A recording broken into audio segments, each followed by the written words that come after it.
It's throwing a check engine light. Do not drive or start. Yeah, it's frightening when you're dealing with a $10,000 transmission. Welcome back to another episode of the Barely Legal Team. Today we're back in Victoria, going to a good friend of ours, Paradigm Auto Works. And what is Paradigm Auto Works doing today? They're replacing the transmission in the GTR. Now this has been going on for quite a few weeks. There's been some parts issues and some oil issues, and now we have everything together. They have the new transmission in, and now we're going to reflash the transmission with my ECU Tech tune in order to actually move the car. You can't even put it in reverse to pull it off the lift without me reflashing this transmission, or else there could be damage done. I need to hook up the laptop, get into the program, and reflash the ECU Tech transmission tune into the ECU, or I guess clutch learn the transmission so it knows where the clutches are and how to engage them and whatnot, because it is a new transmission. It's not a rebuild of the other one, it's actually a replacement transmission. Like I said, we're going to be heading to Paradigm Auto. We're going to see what we have to do today, but it's still pretty early in the morning, and we're going to go to the shop, see what we have to do, what has been done, and hopefully everything works out. Yeah, it's still up in the air. Like, a lot of people are telling me that it's not going to work, but I'm like, I've been reassured that yes, it will work and everything will be fine. So I just do a clutch learn on the new transmission.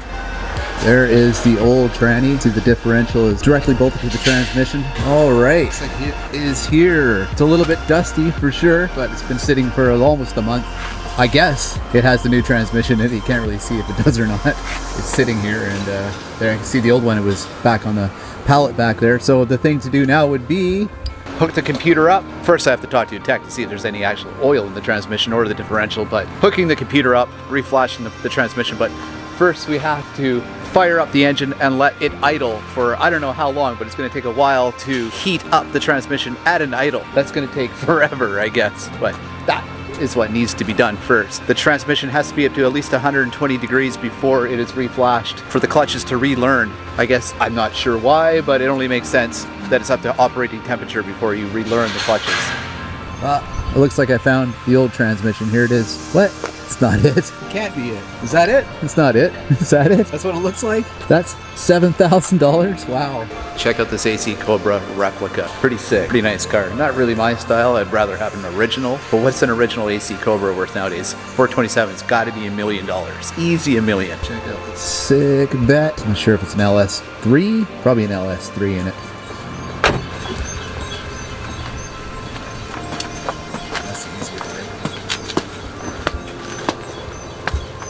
Good.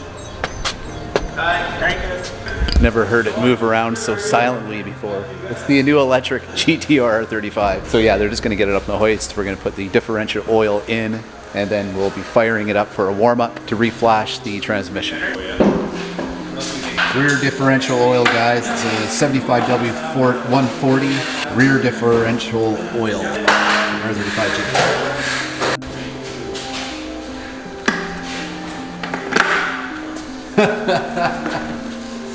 What's up?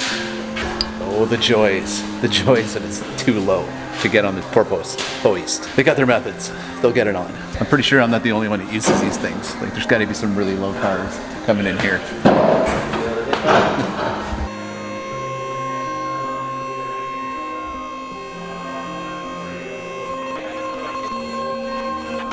All right, let's look again at the Titan TT Lily drag exhaust. No catalytics, no resonators. All titanium 4-inch straight pipe all the way to the back. Single exit. Yeah, that's where all the magic happens. Is old Pokey there? It's there. There he is. What's going on, folks?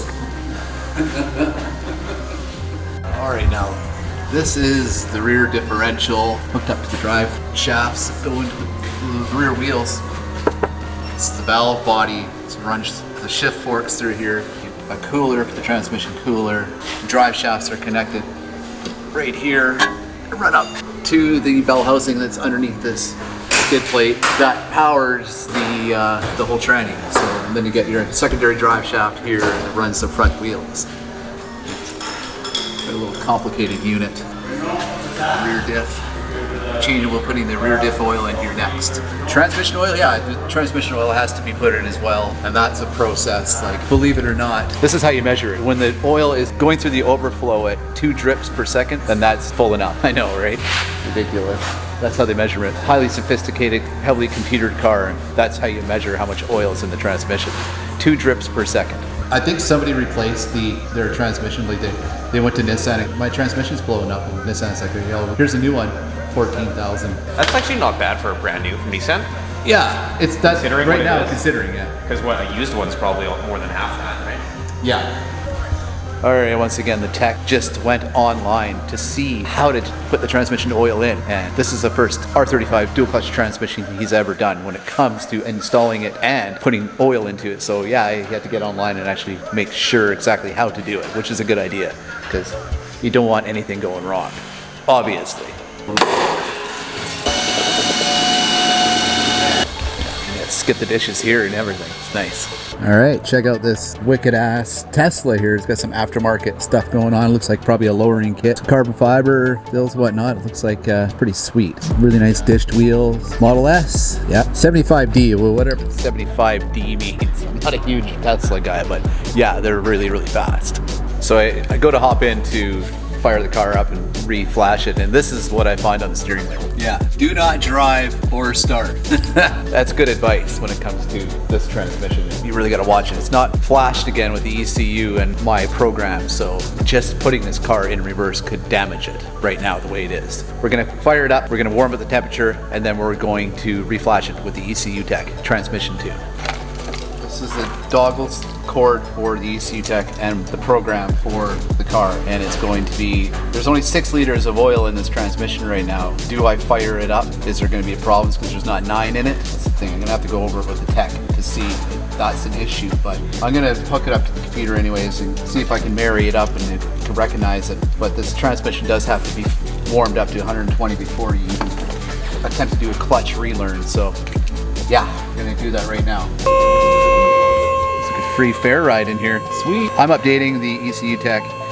Ready to reflash this thing. We're going to put 2 more liters of transmission oil into it to have 8. It says it takes 9. We'll put 8 in there, and that should be good for a clutch relearn. I'm just waiting to hear back from a friend, and he's going to tell me for sure. Okay, here we go. We fired up the GTR. Now we have to let it idle until it hits 120-degree transmission temperature. And I don't know if anybody's ever done that, trying to idle their transmission up to temp. You better grab a Snickers. Wow, that's going to take a long time. But I'm keeping an eye on the transmission temperature, of course, and pressure, temperature. The gauges are on the dash.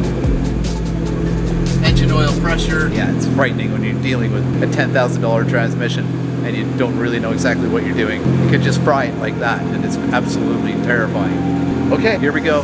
Okay, like we said, here has to idle till temperature, then we'll do an actual cycle to the gears to top the transmission fluid up after the clutch relearn is done. Because it's got no catalytics or anything, it's awfully smoky in here. Talk about a mining lung disease. The Pulsar GTIR. It's got to be better than the GTR because it has a GTI in there.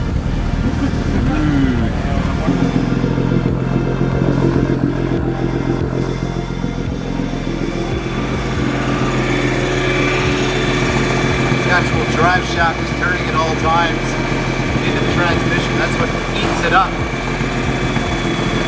Yeah, so it's actually idling and it's turning the transmission or the drive shaft at all times, even at an idle, this car at all times. Okay, all right, the transmission's at 87 now. And remember, it needs to get to 120 before we do a clutch relearn. Is it taking forever? Yes. Somebody told me it's gonna take forever to get that transmission up to temperature when it's idling, and so be it, it's taking forever. All right, now we're definitely at temperature 89C. We could do a clutch relearn now. We'll do that with the ECU Tech on the computer.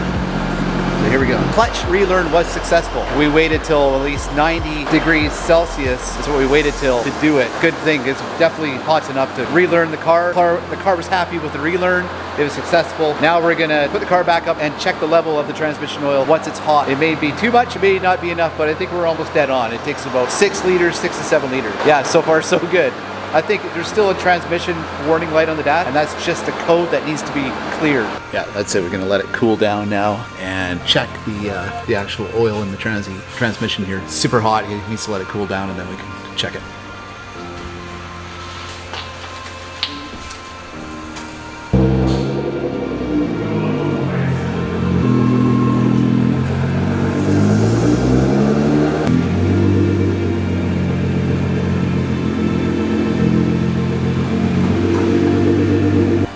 What do you figure? Let's check it. Let's check it. Seems to be good. It's running. Or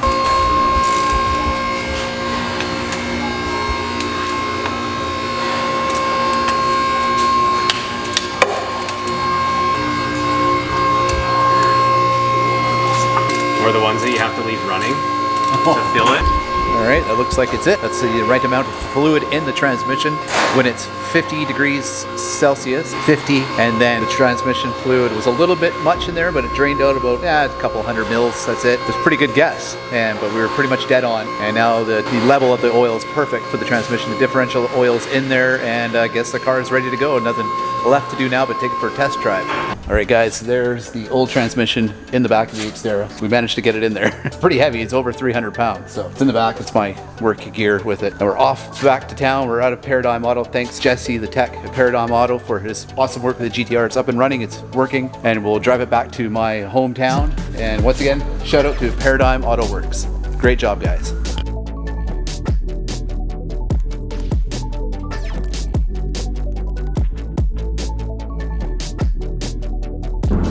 Okay, we're about halfway back home here now. Car seems to be working. GTR seems to be fixed. It's shifting in automatic, it's shifting in manual. It's throwing a check engine light or check warning light and a transmission flashing light, but I do believe that's just because I haven't re-flashed out the code. If I hook the computer back up again when I get home and flash out the code I get, then all this will go away and the car will be perfect. But right now it's working and driving just fine. So way to go, Paradigm Auto, and it's good to have the GTR back.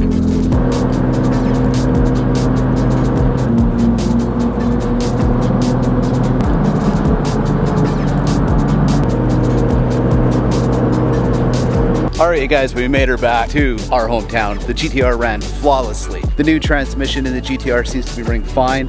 I'll just have to go and re-flash the code that it's still sending. I'm not sure exactly why it's doing that, but I'll just re-flash it and that'll be gone. If you haven't already subscribed, don't forget to smash the subscribe button, subscribe to the channel, hit the notification button to get our next video. Plenty more of the GTR to come. It's going to be awesome. Plus the ISF is going to be epic. Plenty more to come with the ISF as well. But until next time, we'll see you in the next video.